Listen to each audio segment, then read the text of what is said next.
So, madaling sabi, pag binasa natin between the lines, ayaw niya rin ng kudita. Alam naman natin kung sino ang nagpo-post ng kudita.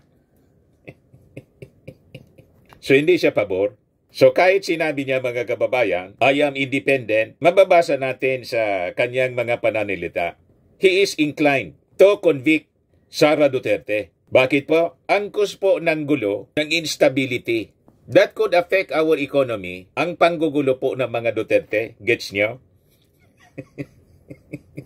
So malamang sa malamang. Gusto lang ipaiwatig ni JBRC to na pag nagdesisyon siya, walang impluensya yung palasyo, walang impluensya kung sino man.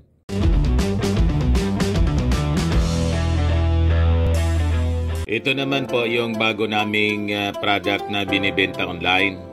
iGlow Serum, whitening po siya. Tingnan ninyo yung epekto sa aking anak na architect before and now. Yung mga inquiries po ninyo, dumiretso na lang kayo sa kanyang Facebook account, Riz Maravillas.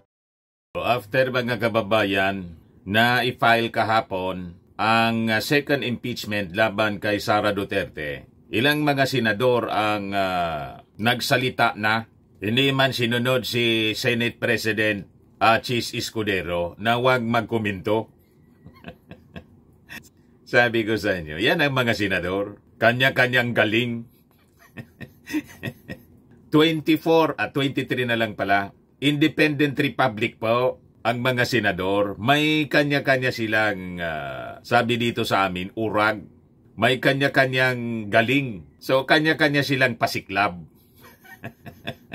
Di ano niya, Mr. Maravillas, ang reading mo? Ganyan ang natura nga po ng ating mga senador. Una na nagsalita po si JBRC to. Sabi ni JBRC to, I run niya as an independent. May pinapaywatig. Wala niya akong utang na loob. Kahit lalo na niya sa unit team. Tapos sinundan mga kababayan ng pahayag ni Zubiri, dating Senate President. Ay si Jinggoy pala, yung sumunod, yung kapatid ni JBRC to, si Jinggoy Estrada. Tapos sinundan ni Mig Zubiri, pati si Nancy Binay mga kababayan, nagsalita na rin. So, with these statements mga kababayan, mamaya babasahin natin kung ano yung mga pinagsasabi nila. Ano ang futuro ni Sara Duterte? Acquittal or conviction mga kababayan? But before natin pag-usapan, click subscribe muna dito sa ating YouTube channel and hit the notification bell para lagi kayong updated sa mga kaganapan dito sa ating bansa. Like and share na rin po ninyo ng ating video. At wag na rin po ninyo na skip yung ating mga commercial ads para tuloy-tuloy lang ang pag-unlad ng Bagong Pilipinas. At itong ating programa mga kababayan, atid sa inyo nitong ating mga sponsors. Firmax Firming and Lifting Cream. Pinapay po sa mga pulses in affected area. Mainam po ito sa mga pains at paninigas ng mga kaso-kasuan. Ito sa mukha naman yung application, anti-aging, Automax po siya. Ito iGlow Serum mga kababayan. Whitening po siya. Made in South Korea. Ito naman po, Nengxia Red Mix Fruit Drink. Gawa po siya sa goji berry. May anti-cancer properties po siya. At sa mga naghanap po ng malinis and spacious fitness gym, pumunta lang po kayo sa aming Colossal Fitness Gym. May Grab car rental din po kami. At bills payment po sa aming office. At saka sa mga mahilig po sa mga imported bags, manood po kayo sa live selling ni Madam Aileen Rosales sa kanyang Aileen Closet po. Pati mga shoes, ito yung kanya po. Ito yung kanyang page. Kita ninyo, napakagandang mga online selling po siya. Si Madam Aileen Rosales. Cellphone number niya po, 773-798-7816. Balikan natin mga kababayan yung ating kwento. We'll try to analyze mga kababayan itong mga reactions ng ating mga senador. Kasi after na ma-file yung second impeachment, ibigay ko muna pala sa inyo yung focus ng second impeachment po. Na sa tingin mga kababayan ng mga sponsors mula sa Makabayan Black, yung nag-endorse ng mga congressmen, pero yung nag-file, signatory po, mga people's organization, 74 people's organization. Yung unang impeachment, in-endorse ng Akbayan kalaban ng Makabayan. Pero sabi po ng Makabayan Bloc, they are looking forward to working together. Kasi isa lang naman ang kanilang objective, papanagutin mga kababayan si Sara Duterte sa maling paggamit, ang term nilang ginagamit, paglustay ng pera ng bayan, ng confidential funds mga kababayan. Kaya ito yung tutok ngayon ng Makabayan Bloc kasi sa tingin nila mas madali ditong makonvict si Sara. Unang-una, napatunayan na po na si Mary Grace Piatos fake. So malakas na yun na patunay. Sinertify ng Philippine Statistics Office na walang Mary Grace Piatos po. Nagkuhan nga po kami, pumunta kami sa SM kagabi para mamili ng pwede nating mairigalo ng mga chichirya sa mga mahihirap nating pamilya ngayong Disyembre. Mag-feeding and gift-giving po kami. Nagkakaubusan po ng piatos.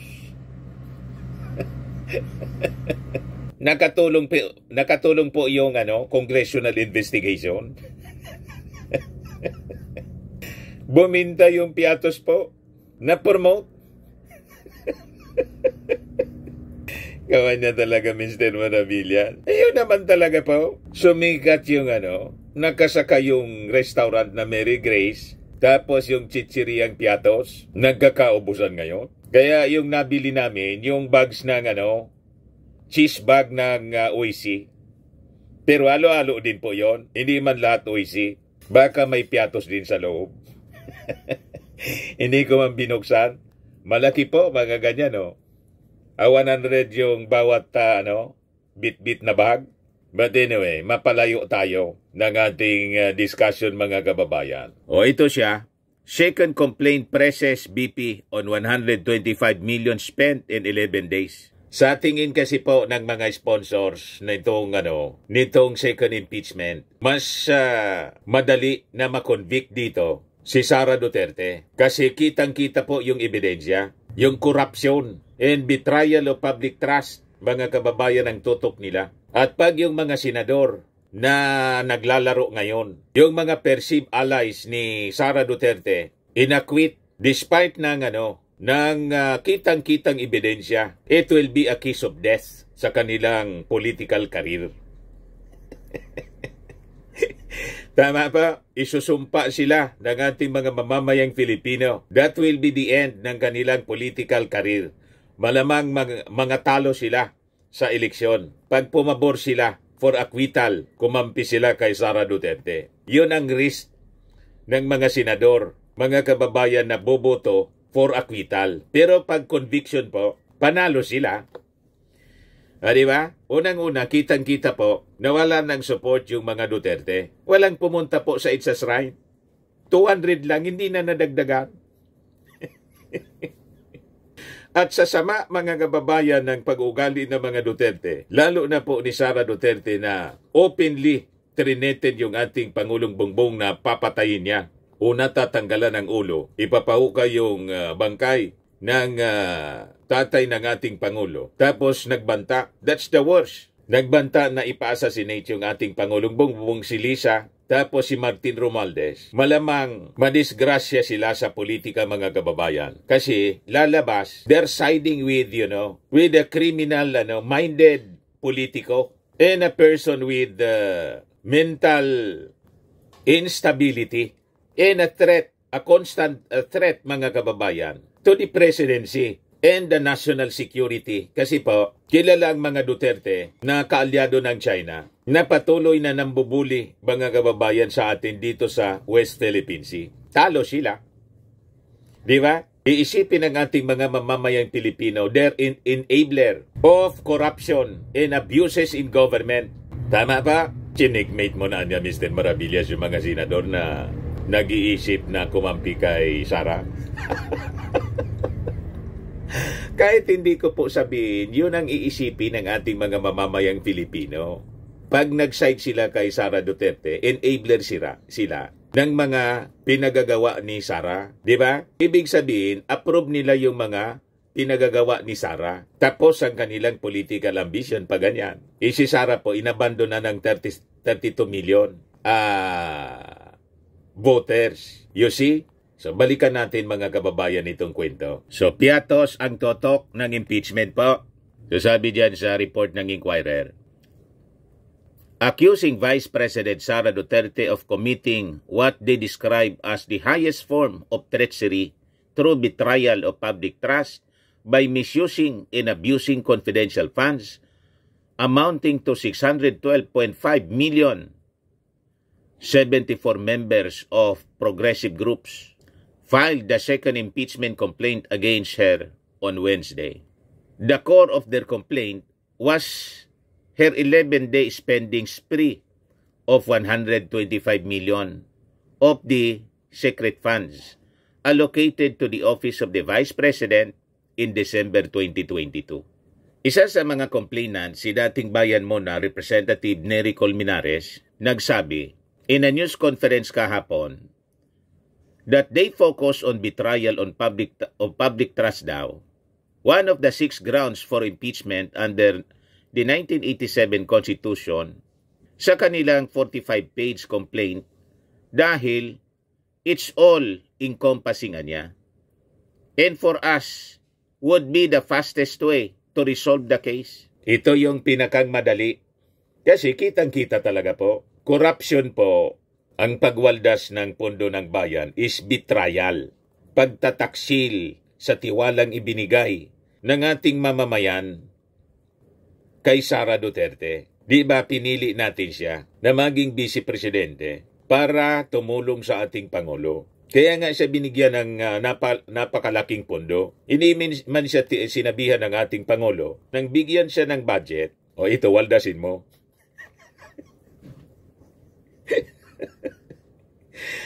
Sariling desisyon ni yun, Inday, mga kababayan. Sariling desisyon ni Sara Duterte yung pagwaldas. Hindi man yun wawaldasin ng kanyang mga empleyado. Malinaw yung investigation. Ang tinuturo pa, ang tinuturo po mga kababayan, laging siya, utos-an niya ni BP. Nilaglag siya ng kanyang mga opisyal po. So sabi po ni Colmenares, betrayal of public trust is one of the highest, if not the highest treachery by a public official. Kaya niya pinili namin siya. The other impeachable offenses are culpable violation of the Constitution, treason, bribery, graft in corruption, and other high crimes. So pasok pa rin yung bribery. May bribery po na nangyari. Graft in corruption. Of course, graft in corruption po yung paglustay. Yung bribery po, remember yung 50,000 na ni-reveal ni 50,000 per month na ni-reveal po ni Yusek Mercado. At saka yung iba pang mga official niya, 20,000 o 25,000 per month yung natatanggap. Bribery po yon para hindi magsalita yung mga opisyal sa paggastos. Lahat ng pumipirma po, malinaw na bribery. So yun ang papatunayan po during the impeachment trial. So yung impeachment in-endorse po ng makabayan Black in the House of Representatives. Si Kabataan Party List Representative Raul Manuel, si Arlene Brusas ng Gabriela, tapos si ACT Party List Representative Franz Castro. Kaya yung mga akusasyon po ng Duterte Camp, nasa likod nito si Martin Romualdez, malabo pong paniwalaan ng publiko. Lalo kung iakusa nila yung ating Pangulong Bongbong na siyang mastermind nito ng impeachment, walang maniwala po kasi nagsabi na yung palasyo, wala kami niya dyan. Unang-una, sinabi ng ating Pangulo, ayaw niya sa impeachment. Ano niya, Mr. Maravillas, talaga yung Pangulo ayaw na ipa-impeach si Sara? No comment. Pero kung ako ang Pangulo po, ganon din ang sasabihin ko na ayaw kong ma-impeach si Sara. Alangan man, bigyan ko ng pagkakataon po ang aking kalaban na makakuha ng rason na may magamit sila sa propaganda laban sa akin. Nagets na ninyo pa? Pero niya, Mr. Maravillas, nakita mo yon, yung mga congressmen may fellowship sa Malacanang. Ano anya yon? Kasi nag-iingay yung mga vloggers na mga Duterte. Sinasabi nila, pinatawag na niya ng palasyo ng mga congressmen. May paliwanag na po yung Presidential Communications Office. Wala man pong mali siya yon kasi before pa na ma-file yung impeachment, naka-schedule na po pala yung fellowship. Sa Disyembre po. May nakuha na naman niyang rason, Mr. Maravillas. Sa tingin ng mga kalaban, siyempre, bibigyan yun ng kahulugan. Pero wala man po yon. Sabi ng palasyo, Presidential Communications Office, na schedule niya yon ahead, before pa mga kababayan, na mag-file ng impeachment. At yung nag-file ng impeachment, remember po, kalaban ng Pangulo. Kaya talagang wala. Makabayan Black po, paano didiktahan ng ating Pangulo at ni Martin Romualdez yung Makabayan Black? Anti-government, anti-Marcos, anti-Romualdez.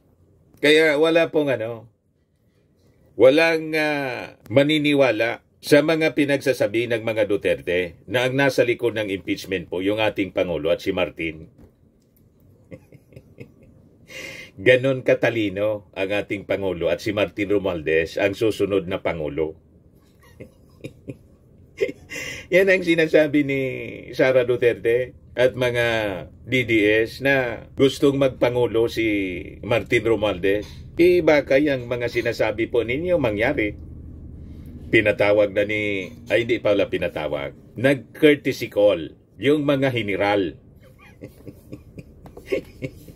Inggit na naman po yung mga DDS. Inaakyo si Martin Romualdez na umaasta na presidente or prime minister anya. Yan sabi ni Martino, our soldiers are the backbone of our nation's security and defense. We must ensure they have the resources they need to serve with honor and dedication. Yan po si Martino. Romualdez reaffirms full budget support for the armed forces, proposes 350 daily allowance para sa mga sundalo. Checkmate po si Digong. Nagsumpa yung mga sundalo. Wala siyang marirecruit. Ayan po, si Martin Romualdez.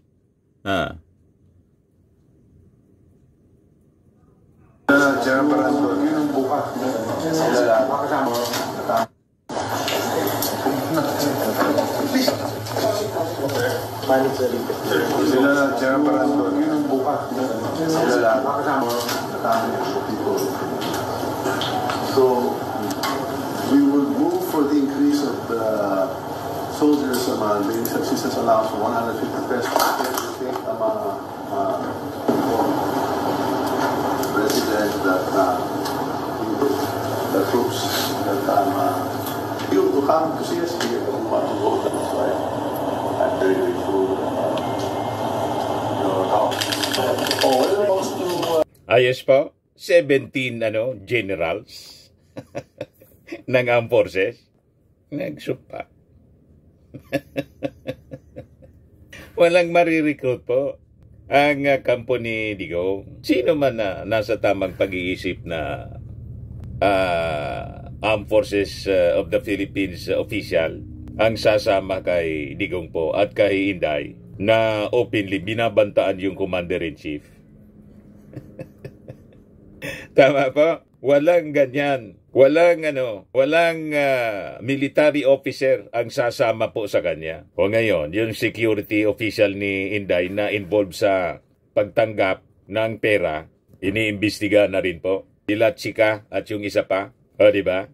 Damay-damay na. So going back dito sa impeachment po, second impeachment. So yung mga complainants, 74 complainants po. Kasama rito yung mga youth leaders, healthcare and government workers, members ng religious, women, LGBTQ, public transport, mga abogado, artists, farmers, fisherfolk, peasant, human rights, and other advocacy groups, pati mga relatives ng mga victims ng drug war. So base po sa complaint, pinakita ni Sara Duterte yung pagtraidor, betrayal of public trust, with her alleged gross abuse of discretionary powers, over 612.5 million in confidential funds, gross disregard of transparency and accountability, making a mockery of the audit process, and dereliction of official duty by her willful refusal to recognize congressional oversight during budget deliberations and its authority to conduct inquiries in aid of legislation. So, klarado po yung kaso. At base sa kaso, ang sino mang senador that will vote against the impeachment po will be perceived by the public as traitors to the Republic of the Philippines. Mga traidor din, mga kababayan.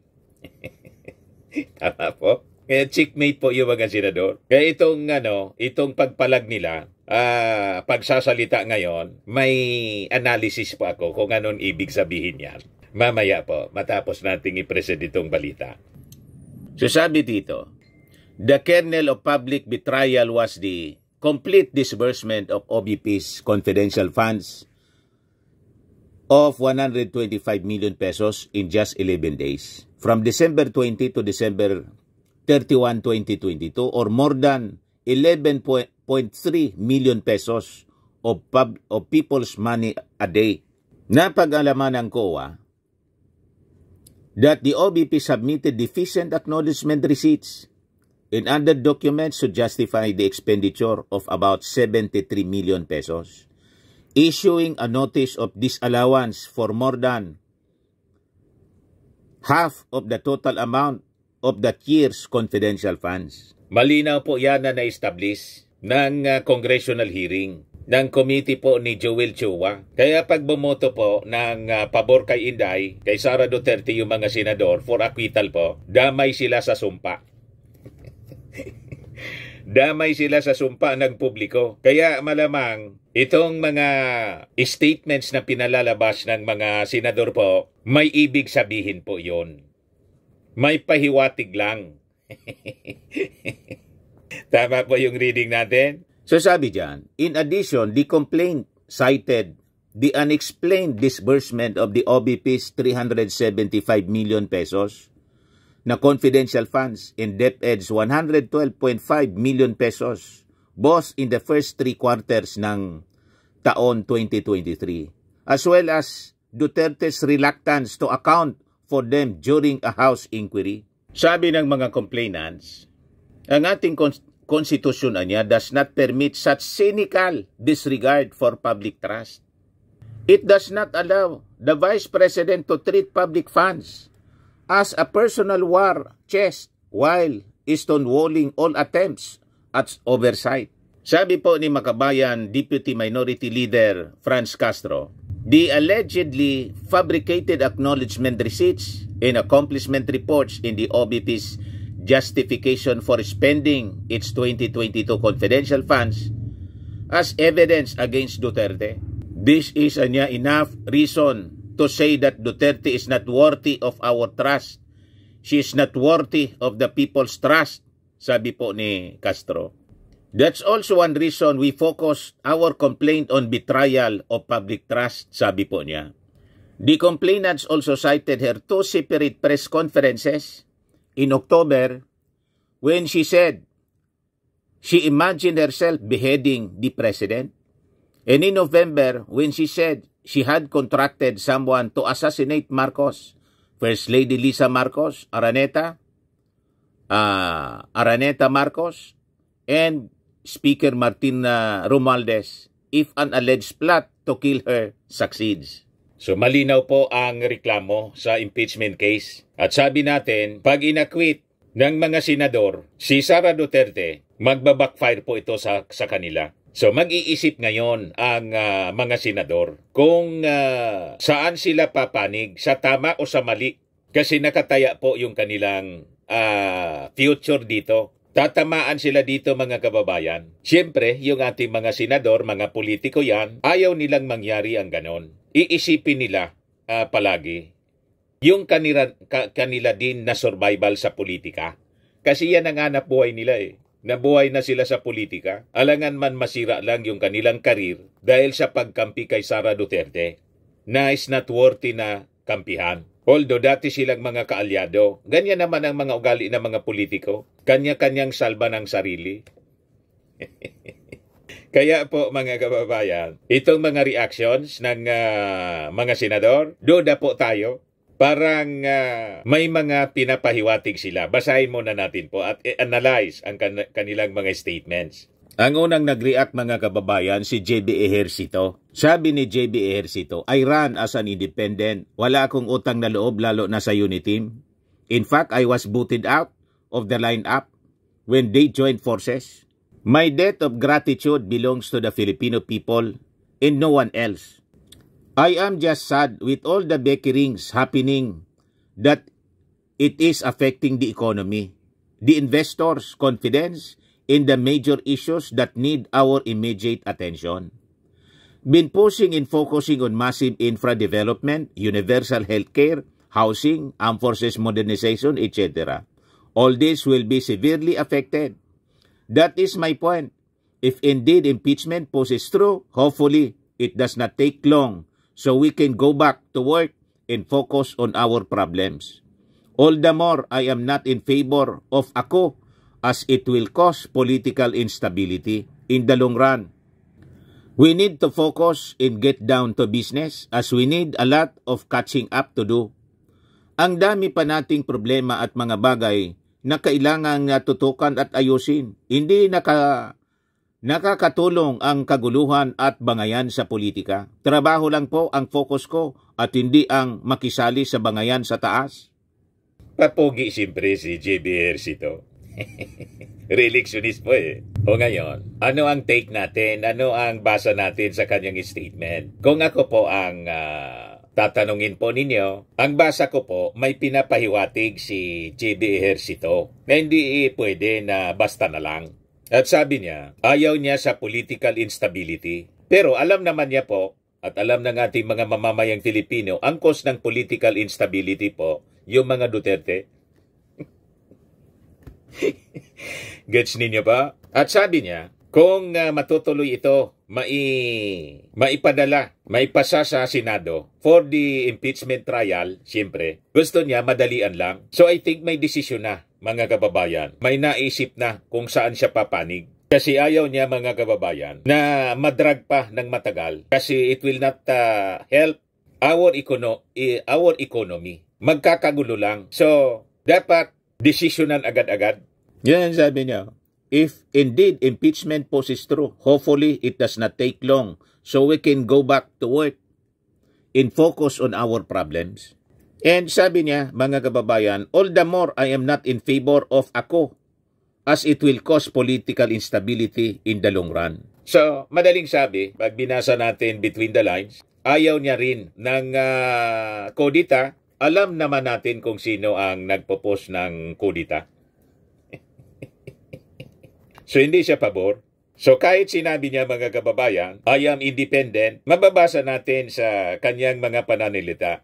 He is inclined to convict Sara Duterte. Bakit po? Ang cause po ng gulo, ng instability. That could affect our economy. Ang panggugulo po ng mga Duterte. Gets niyo? So malamang sa malamang, gusto lang ipaiwatig ni JB Ejercito na pag nagdesisyon siya, walang impluensya yung palasyo, walang impluensya kung sino man.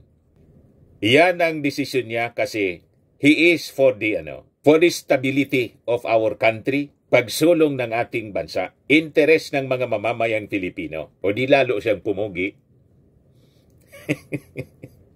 Pero mga kababayan, conviction ang possible niya. Reading ko lang po ito Ang possible na boto niya Unang-una, sabi ko nga mga kababayan, pag si Sara nag-survive dito sa impeachment po, pwede siyang kumandidato for president sa 2028. Madaling sabi, kung may ambisyon si JB Ejercito in all the rest of the senators to run for the top position sa future, lahat ng yan mga kababayan may ambisyon, sabi natin. So imbes -1 na yung magiging kalaban niya, Duterte will remain, Sara Duterte will remain as their political enemy. Pagdating ng eleksyon, kalaban nila. Yung dati sa eleksyon po, yung kaalyado nagiging kalaban. Yung magka-unity nga ngayon, magkalaban na eh. Kasi nga po, sa politika, walang personal, no permanent friends and enemies. Only interest. Kung ano ang tingin nila, una, makakabuti sa kanilang political future, nandun sila. Pangalawa, siyempre. Pero siyempre, ang ipapaiwatig nila na una yung public interest. Wala mang magsasabing politiko mga kababayan na una yung sarili. Ang politiko po, laging public interest ang sasabihin. Pero sa reality po, una ang sarili. Nag-gets na ninyo? Sa tanda ko na po ito, mga kababayan na observer sa politika, with my practice of my media profession for close to 40 years. 40 years na nga po, 2024 na pala ngayon. 1984 ako pumasok sa 40 years na sa mainstream media. Alam na natin ang body language. Alam na natin basahin ang mga pananalita ng mga politiko. Laging sinasabi nila, public interest ang una. Pero sa katotohanan po, personal. Di ba? Malangan naman na niya. Kayo na lang yung maghari-hari. Di ba? Lalo si Sara Duterte, bata pa. Dapat na niya tapusin na natin. Pero dapat yung pagtapos natin sa political career ng mga Duterte, yung hindi masyado halata. Kaya nga yung ating Pangulong Bongbong Marcos, dumistansya. Sabi ng ating Pangulong Bongbong mga kababayan, hindi ako pabor dyan. Tinext ko niya yung tamaan niya yung nag-leak na text na I am requesting the Congress na wag nang i-post yung impeachment. Nuggets na ninyo pa? Ngayon, dito naman tayo sa statement ni Mig Zubiri po. I-analyze natin. Barkada ni Sara? Sabi dito sa report ng Impact Leadership, Zubiri says he does not want impeachment proceedings in the Senate. Calls it divisive niya. Si retired na. Nag-retire na po sa politika. So sabi dito sa balita, Senator Mig Zubiri expressed his reluctance to see impeachment proceedings take place in the Senate. Ako, like many of my colleagues, we will not want to see the impeachment proceedings in the Senate because, obviously, it's going to be very divisive. Sabi po ni Zubiri, I know I'm supposed not to talk about the impeachment, but in my heart, is this what we want? Is this what we want? Supposed to the elections? I used to be Senate President so we know the implication of that. We know the duty. Zubiri emphasized that if the impeachment reaches the Senate, they would be obligated to fulfill their constitutional duty to convene an impeachment court. Kasi alam ko naging Senate President ako at alam ko yung implication of that. We know our duty. However, Zubiri stressed that personally he hoped for peace and stability. Sana walang gulo kasi ayaw po natin ng gulo at this point. Gusto nga po namin ceasefire muna at this point in time. He also referenced the political unrest in South Korea saying and then yung nangyayari sa South Korea, di ba? They declared martial law in South Korea. Now, nagkakagulo sila doon. I could not believe it. I could not believe that they had this political noise in South Korea last night. Mr. Maravillas, ang basa mo? Parehas po ng basa natin kay JB Ejercito. Ganon ang sasabihin nila. But, inadmit po ni Zubiri, kasi alam ko, alam ko naman yung duty namin. Pag umabot yan sa amin, yung impeachment, we are obligated to convene as an impeachment court. So haharapin nila ang trabaho po. They have to act on it. O ngayon, kung ano yung magiging boto ni Zubiri, itong mga pinalabas ng statement mga kababayan, sa bagay aligned naman po doon sa posisyon ng ating Pangulong Bongbong Marcos na ayaw niya ng impeachment.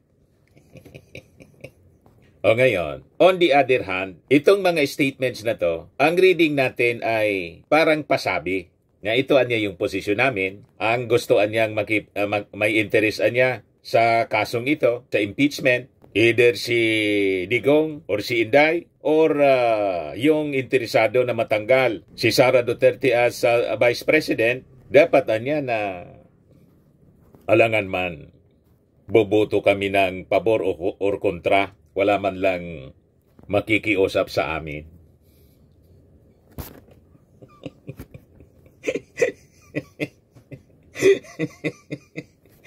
Nagets na ninyo mga kababayan? Retired na niya ako. Wala na ako sa politika after 2025. Alangan man papabor ako at kukontra. Napakalagaan niya ang boto sa isang impeachment proceedings. Kami yung magko-convict or mag-a-acquit.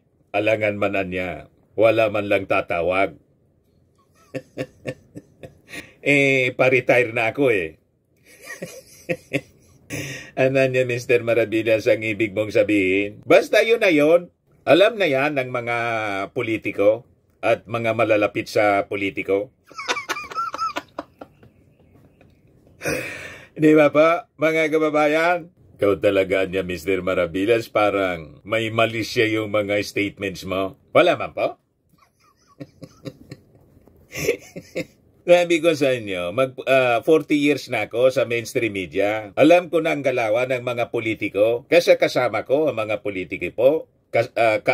Kausap palagi. Local, national. Alam na natin ang likaw ng bituka niyan.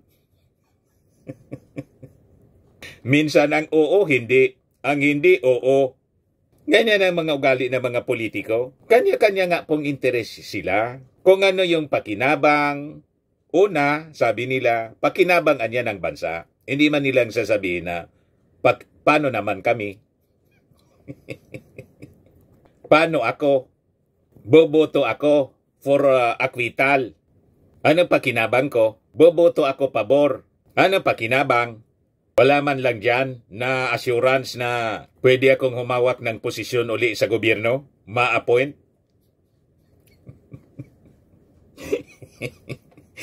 Di ba? Kahit gusto ko nang mag-retire sa politika, pero sa mga posisyon tulad ng secretary ng kung anong departamento, hindi ba pwede ako? Yan mga kababayan. Sa side naman po ni Sara Duterte, ano ang pakinabang kung didikit ka kay Sara Duterte na tapos na po ang karira politika? Tinapos niya mismo. Siya ang tumapos. Sabi nga po sa analysis ni analysis ni Attorney Matibag. Yan sabi ni Attorney Matibag. Attorney Melvin Alvarez Matibag, dating PDP Secretary General. Game over for Bratinela. Mary Grace Piatos revealed the authentic Sara a noisy, power-thirsty Duterte a Bratinela. If the second envelope led to the downfall of President Joseph Estrada, Mary Grace Piatos has sealed the demise of Sara's political ambitions. So sasama ka doon mga kababayan sa isang politiko, sa isang leader na tinuldo ka na niya yung sarili niyang political future.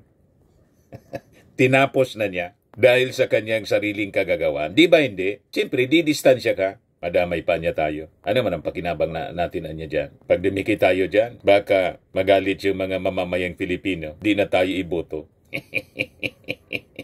You do not want to be associated sa mga taong kung sa barko, lumubog na yung barko, doon ka pa tatalon, imbis tumalon ka na sa dagat, dapat abandon ship na. pag nandyan ka sa palubog na barko. Duterte is a sinking ship, mga kababayan. Yan ang katotohanan yan. O, ito na sila. Pati si Jinggoy. Sabi ni Jinggoy, sabi dito sa balita, mga kaibigan, senators who publicly oppose impeachment, at least 4 senators, Senate President Pro Tempore